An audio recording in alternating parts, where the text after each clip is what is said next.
Bom dia, pessoal. Hoje a gente, no episódio do nosso videocast de MCM de hoje, nós vamos falar sobre a poluição do ar e saúde da população. Hoje eu estou aqui com meus colegas Maria Olívia, Caio e Evelyn, e eu sou Samuel. E a gente pegou o estudo ecológico e a gente vai abordar hoje um artigo que a gente pegou na PubMed que fala sobre a exposição de partículas finas do ar e a influência na mortalidade diária em 60 cidades ao redor do nosso mundo, e suas implicações também na saúde pública, tanto no Brasil quanto no mundo. E no episódio de hoje também a gente vai explicar aqui um pouco, cada um de nós, qual é o nosso tipo de estudo de caso, que no caso é o ecológico. A gente vai falar os principais resultados do nosso artigo que a gente usou como base para a nossa discussão e as implicações que ele tem diretamente na saúde pública e seu impacto também, já que pequenos estudos têm um impacto muito grande e rápido na saúde pública. Então, vamos conversar um pouco sobre o tipo de estudo que está por trás dessa pesquisa que fizemos essa análise. Ele é o que chamamos de estudo ecológico, que também é conhecido como estudo populacional ou análise de séries temporais agregadas. Mas o que é que isso vai significar na prática? O primeiro ponto é que a unidade de análise não é um indivíduo. Aqui ninguém está olhando caso a caso, pessoa por pessoa. O foco são populações inteiras, no nosso exemplo, as cidades, como Samuel colocou. Nesse tipo de estudo, basicamente, os pesquisadores vão coletar os dados diários de mortalidade, o total, o cardiovascular e a morte por mortalidade respiratória. Então, imagina, todos os dias, durante um certo período, e um período bem longo, eles registraram quantas pessoas morreram e qual foi a causa. E ao mesmo tempo eles fizeram um acompanhamento e as medições de poluições do ar. E especialmente sobressaíram dois poluentes super importantes, que são o PM10 e o PM2.5. E esses valores também foram analisados de formas agregadas por cidade e dia após dia. E aí vem a parte essencial desse artigo. O objetivo, basicamente, não é dizer que a pessoa X morreu por causa do nível de poluição no dia Y. Não é isso. O que esse tipo de estudo vai dizer e o que ele busca identificar são padrões e associações entre a variação da poluição e as taxas de mortalidade da população como um todo. É como, basicamente, observar uma sincronia entre dois movimentos. Quando a poluição sobe, a mortalidade da cidade também sobe. Quando a poluição cai, a mortalidade também vai cair. Então, em resumo, estamos falando de um estudo que ajuda a entender tendências populacionais e não os efeitos individuais diretos. E isso é extremamente útil para as políticas públicas de vigilância ambiental, como nós vimos, e tomada de decisões em saúde coletiva. E alguns detalhes importantes sobre a metodologia do nosso estudo é que ele analisou 652 cidades em 24 países e regiões. E as exposições foram medidas como média móvel de 2 dias das partículas PM10 e PM2.5.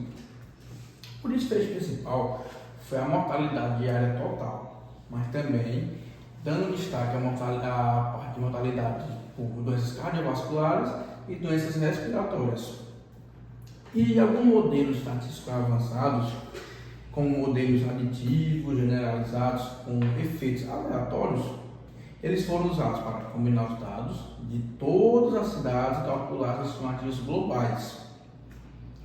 Também foram realizados modelos de 2 poluentes para testar se a associação era independente entre outros gases poluentes.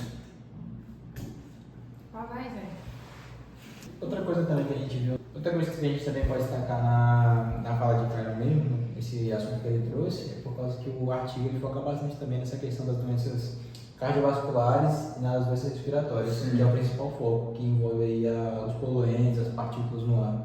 E as causas principais de mortalidade. Sim. Achados. Os resultados encontrados pelo estudo foram bastante expressivos e reforçam a relação direta entre a poluição e o aumento da mortalidade. Para cada incremento de 10 microgramas por metro cúbico de partículas inaláveis grandes, observou-se um aumento de 0,44% nas mortes totais por dia. Quando analisamos causas específicas, esse mesmo aumento esteve associado a um crescimento de 0,36% nas mortes cardiovasculares e 0,47% nas mortes respiratórias. Quando olhamos para as partículas inaláveis pequenas, elas são menores e mais perigosas, porque os efeitos são ainda mais fortes. E um aumento de 10 microgramas por metro cúbico esteve relacionado a um crescimento de 0,68% na mortalidade total diária, 0,65% nas mortes cardiovasculares e 0,74% nas mortes respiratórias. Esses valores mostram que a partícula menor é mais perigosa porque penetra o corpo mais profundamente, conseguindo chegar no sistema respiratório e na corrente sanguínea. E um ponto muito importante é que essas associações continuaram estaticamente significativas, mesmo após esses modelos serem ajustados para outros poluentes gasosos presentes no ar. Isso significa que o material particulado por si só é um fator independente de risco para a mortalidade. Ou seja, ele não está apenas associado à poluição em geral, mas há um efeito direto próprio e bastante consistente. E além disso, também tem as curvas de concentração-resposta, que mostram o risco de morte aumenta mesmo em concentração consideradas moderadas de poluição. Ou seja, não é porque a poluição do ar está baixa que vai parar de ter mortes. E em outras palavras, não existe um limiar totalmente seguro, mesmo os níveis abaixo do padrão continuam tendo riscos para a população. E isso torna o problema relevante, mesmo para cidades que aparentam ter boa qualidade de ar, reforçando a necessidade de políticas ambientais mais rigorosas e contínuas. Pausa, Raquel. Pronto. Pode ir? Só ter. Outra coisa também correta e também entender a relevância que esse artigo tem e seu impacto também na sociedade, porque ele demonstra o aumento da população do ar, tem um impacto direto e imediato na saúde da população. Por causa que os dados que esse artigo pegou, ele analisou 652 cidades diferentes em diferentes continentes.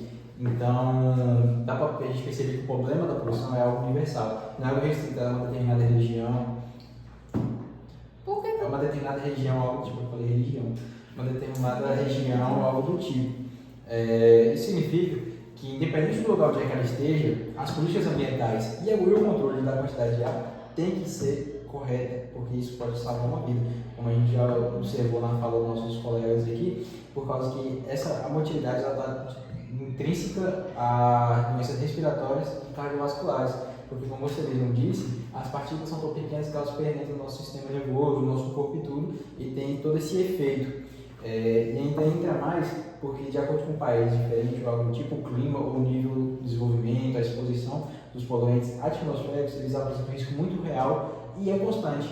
Tanto que pode ser maior em um lugar ou menor em outro, não importa, mas de qualquer forma, tem esse problema, é universal. Então a gente pode ver que esse estudo é muito importante, porque esse estudo, aumentando as políticas ambientais e controlando a qualidade do ar, principalmente em cidades muito grandes, que tem uma alta densidade de pessoas, pode muito bem salvar muitas vidas, porque em cidades como, por exemplo, São Paulo, onde é que, por exemplo, chega uma via muito grande e é aquele fluxo de pessoas na China, no Japão, onde é que tem muito Índia, onde é que é muita população, com certeza, se tiver uma melhora do ar e tiver uma política ambiental boa, a vida dessas pessoas vai ter muito mais qualidade do que tem hoje em dia, por exemplo. Valeu. E como o Samuel já falou, todo estudo ecológico vai ter limitações. Nesse caso, do artigo que analisamos, uma das principais limitações é a falácia ecológica, que podemos usar como exemplo que uma pessoa que morreu por problemas respiratórios não exatamente foram expostas aos picos de poluição, ou seja, não exatamente essa poluição foi a causa dessa pessoa que morreu por problemas respiratórios. Outra limitação também é a heterogeneidade entre as cidades, ou seja, as diferenças no sistema de saúde, no clima e na demografia que vão poder e podem influenciar os resultados, como o Samuel colocou, a Índia, a China, São Paulo, são países e cidades que têm situações e diferenças no sistema, desde a saúde, no clima e na demografia. E outra limitação também é a exposição média e não individual, que é onde o estudo usa esses dados coletivos e não é a exposição real de cada pessoa. a situação, não analisa a situação específica de cada pessoa e a realidade a qual aquela pessoa está inserida, o contexto, a cidade, o local, enfim. E para finalizar, outra limitação também do artigo é a causalidade, ou seja, todas essas associações que foram feitas durante o artigo não provam uma causa específica, embora exista uma relevância e exista uma consistência bem forte a partir dos gráficos que foram trazidos, dos dados da relação entre a mortalidade e as causas de problemas respiratórios, cardiológicos e da poluição do ar. Então, em resumo, o estudo mostra que a poluição do ar por partículas finas aumenta bastante o risco de morte.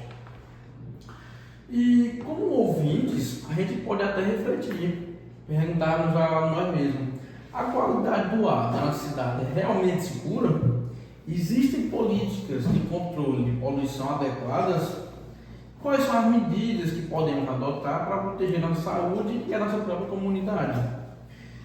Respirar limpo não é luxo, é uma questão de saúde pública.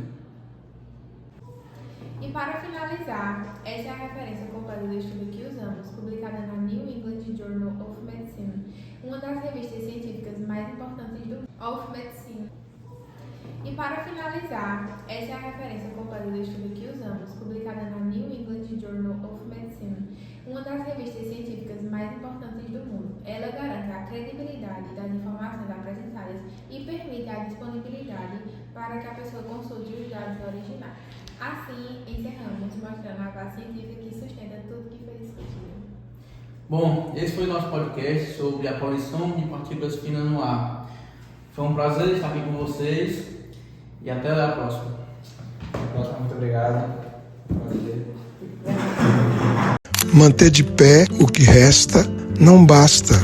É hora de replantar, de cuidar, de respeitar, de ressoar o cuidado com a terra em todos os aspectos da nossa vida. Da forma como trabalhamos ao ingrediente principal que escolhemos levar à mesa, porque reflorestar é semear futuro para se alimentar bem. Está tudo conectado com a saúde do nosso planeta. Comece hoje o movimento em busca de uma terra mais sã. A cada vídeo postado com este áudio, uma árvore será plantada para ajudar a reflorestar o planeta.